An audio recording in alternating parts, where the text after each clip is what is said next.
Two lost boys. Bobby Dunbar and the Titanic child.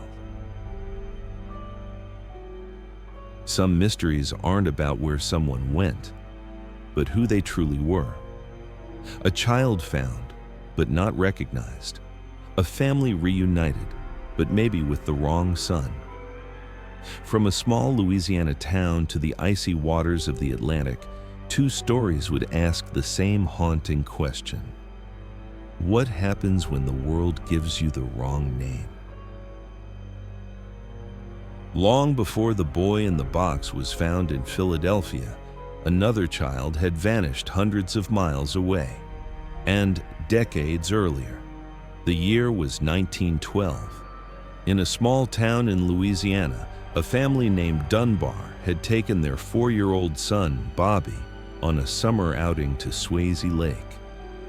The day was ordinary. Laughter, the shimmer of water, the drone of insects, until suddenly, it wasn't. At some point between the splashing and the silence, Bobby disappeared. One moment he was there, running along the muddy bank with a stick in his hand. The next, he was gone. Search parties combed the lake for days. Men dragged the water with nets and hooks, praying and dreading at the same time. No body surfaced. The weeks passed, and the Dunbar home became a shrine of unanswered questions. Then, months later, hundreds of miles away in Mississippi, police arrested a traveling handyman named William Walters. With him was a small boy, thin, quiet, with the same blue eyes and blonde hair as Bobby Dunbar. The newspapers erupted. The Dunbars rushed to Mississippi, claiming instantly that this was their son. But another woman appeared, a poor laundress named Julia Anderson, who said the boy was hers. She knew his birthmarks, his habits, the way he spoke in half sentences when he was tired. She called him Bruce. What followed was chaos, a courtroom battle fought not with evidence but with grief. The Dunbars were respected, wealthy, and desperate to believe the child was theirs. Julia was poor, alone, and powerless. In the end, the court ruled in favor of the Dunbars.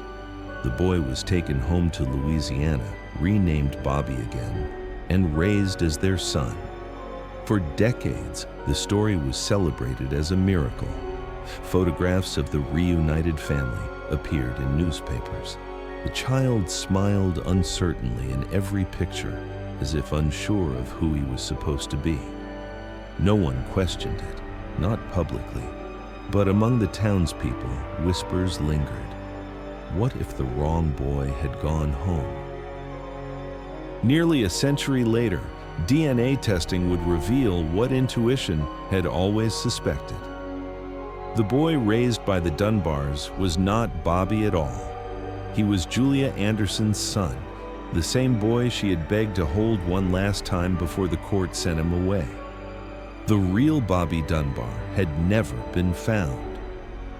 When investigators stumbled upon the parallels between that century-old mistake and the nameless child found in a box, the echo was impossible to ignore.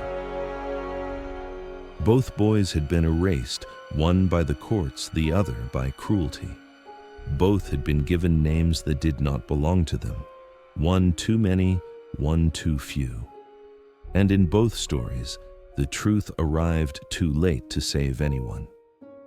It was as if history itself had looped back on its own grief, a cruel symmetry, repeating the same unanswered question in a different voice. Who are we when the world forgets our names? But sometimes, even being found isn't the end of the story. Sometimes the world gives a name, but not the right one. And sometimes it takes an entire century to uncover the truth, like another child, lost not to a crime, but to history itself. The child they called the unknown child of the Titanic. April 1912. The RMS Titanic the largest ship in the world, vanished beneath the ocean, taking over 1,500 lives. Days later, among the frozen remains, rescuers discovered the body of a small boy. No name, no record, only a pair of tiny shoes and a memory that refused to fade. For almost 100 years, the world would wonder, who was the child that the sea refused to forget? April 10th, 1912. The docks of Southampton were alive with the sound of steam whistles, laughter, and the restless excitement of departure. Among the crowds stood hundreds of families, some wealthy, wrapped in tailored coats and silk hats, others with nothing more than a suitcase and a dream. They were about to board the RMS Titanic, the ship of dreams, they called it, a floating city of luxury and steel, stretching nearly 900 feet long, built to conquer the ocean itself. It was said to be unsinkable, and for many, it was more than a voyage. It was a promise. The Goodwin family was among them. Frederick and Augusta Goodwin from Wiltshire, England, traveled with their 6 children: Lillian, Charles, William, Jesse, Harold, and the youngest, 2-year-old Sidney Leslie Goodwin. Frederick had been offered work in New York, maintaining electrical systems for a new power plant in Niagara Falls.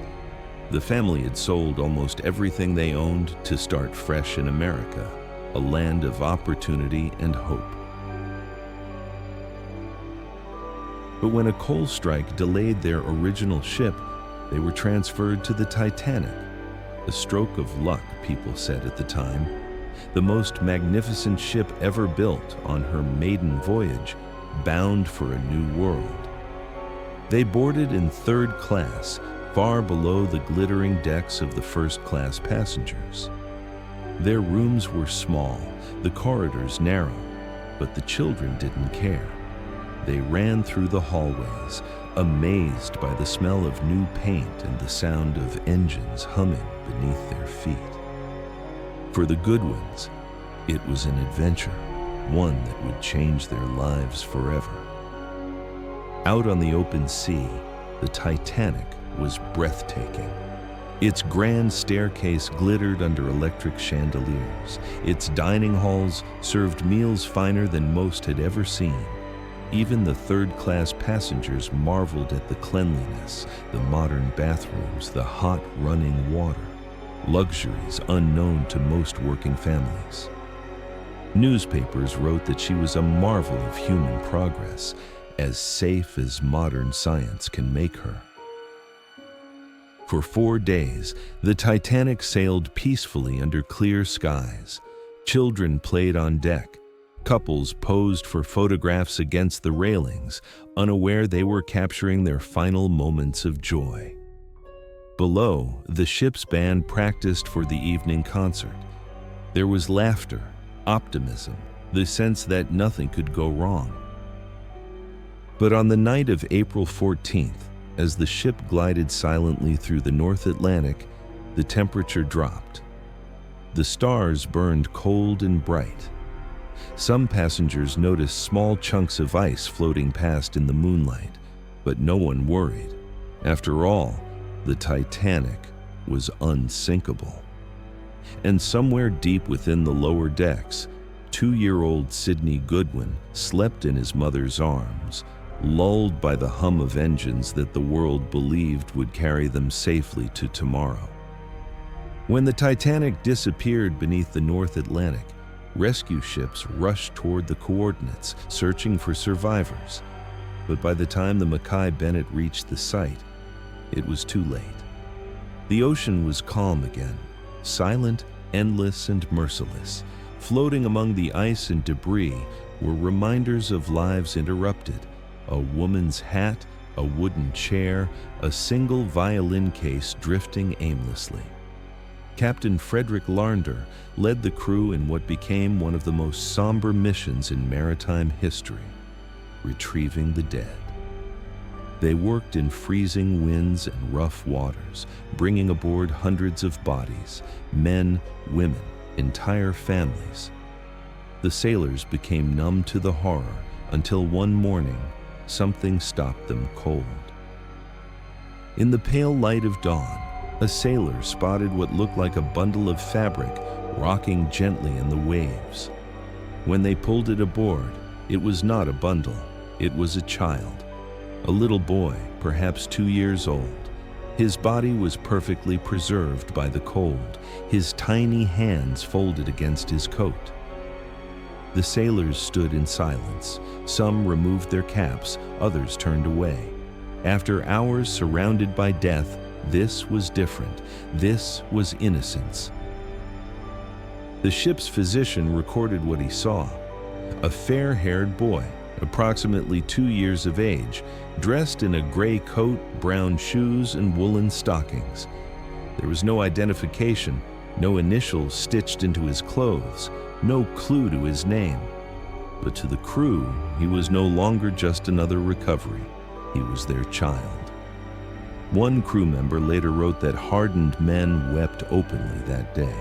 They gathered what little money they had, vowing to ensure the boy would not be buried as a number. They gave him a name, not one of identity, but of memory, the unknown child. By the time the Mackay Bennett returned to Halifax, they had recovered more than 300 bodies. Among them was the small boy, wrapped carefully in canvas, placed in a tiny coffin built by the ship's carpenter. The sailors carried him ashore in silence, each man touching the coffin as it passed, as if to say goodbye to the son none of them had known. The newspapers would later report the recovery of an unidentified infant, and for a grieving world, he became a symbol, not of disaster, but of something painfully human, the reminder that tragedy does not distinguish between rich and poor, young or old. He was the face of all that the sea had taken. When the Mackay Bennett docked in Halifax, Nova Scotia, the city was silent. Word had spread that the recovery ship was returning with the lost souls of the Titanic. Hundreds waited along the pier, some hoping to identify loved ones, others simply to pay their respects. But there was one small coffin that drew everyone's gaze. It was lighter than the rest, covered with a white cloth instead of a number tag. Inside lay the little boy, the one the sailors could not forget. The crew refused to let the company pay for his burial. They passed a hat among themselves, collecting their own money. They wanted to do it properly, with dignity. To them, he represented every child lost to the sea, every dream cut short. On May 4th, 1912, under gray skies, the people of Halifax gathered at Fairview Lawn Cemetery. A local minister read from the Book of Psalms, his voice trembling in the wind. "Suffer the little children to come unto me, for of such is the kingdom of heaven." The sailors stood shoulder to shoulder, many of them weeping openly. Some of these men had carried hundreds of bodies in the days before, but this one broke them. They placed the tiny coffin in the earth themselves. Above it, a simple headstone was set, paid for by the crew, erected to the memory of an unknown child whose remains were recovered after the disaster to the Titanic. No name, no birth date, no photograph. Only those words, carved in stone against the Atlantic wind. For years, visitors came. Strangers left flowers, small toys, or the thing that moved people most, tiny pairs of children's shoes. Each offering was a whisper of recognition, a way to say, "You were not forgotten." And so, long after the wreck sank from memory, that small grave in Halifax became one of the most visited Titanic memorials in the world. A resting place not just for a single child, but for all the children lost that night beneath the sea. Decades passed. The grave in Halifax remained untouched, a quiet corner of history that people visited, mourned, and left behind. But time, as it always does, began to raise questions. Who was this child? Where had he come from? And could modern science give a name to the boy who had become a symbol of all who were lost? In the late 1990s, nearly 90 years after the sinking, a team of Canadian scientists and forensic anthropologists received permission to exhume the remains of the unknown child. Their goal was simple, yet sacred: to identify him. When the small coffin was opened, they found that the Atlantic had preserved little more than fragments of bone and teeth, but it was enough. DNA testing was still in its early stages, but there was hope that somewhere among the descendants of Titanic families, a match could be found. At first, the evidence pointed to a Finnish toddler named Aino Panula, who had perished with his mother and brothers in steerage. The results seemed convincing. Newspapers around the world reported that the mystery had been solved, the unknown child finally identified. But as years passed, advances in DNA technology challenged that conclusion. In 2007, new tests were run on a single tooth recovered from the grave. This time, the results told a different story. The DNA matched not the Panula family, but another, the Goodwins.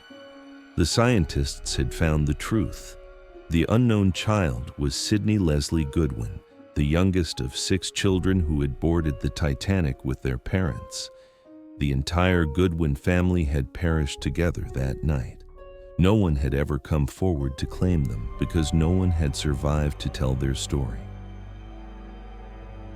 For those who worked on the case, it was a moment of both triumph and sorrow. After 95 years, the child finally had his name back. The headstone was left unchanged out of respect for what it had come to mean to the world, but beneath it, a small bronze plaque was added. The unknown child, identified as Sidney Leslie. Goodwin visitors began to bring not just flowers, but photographs of the Goodwin family. A father, a mother, 6 smiling children, unaware of what awaited them on that cold April night. For nearly a century, their youngest had stood for all the nameless. Now, at last, he stood for himself.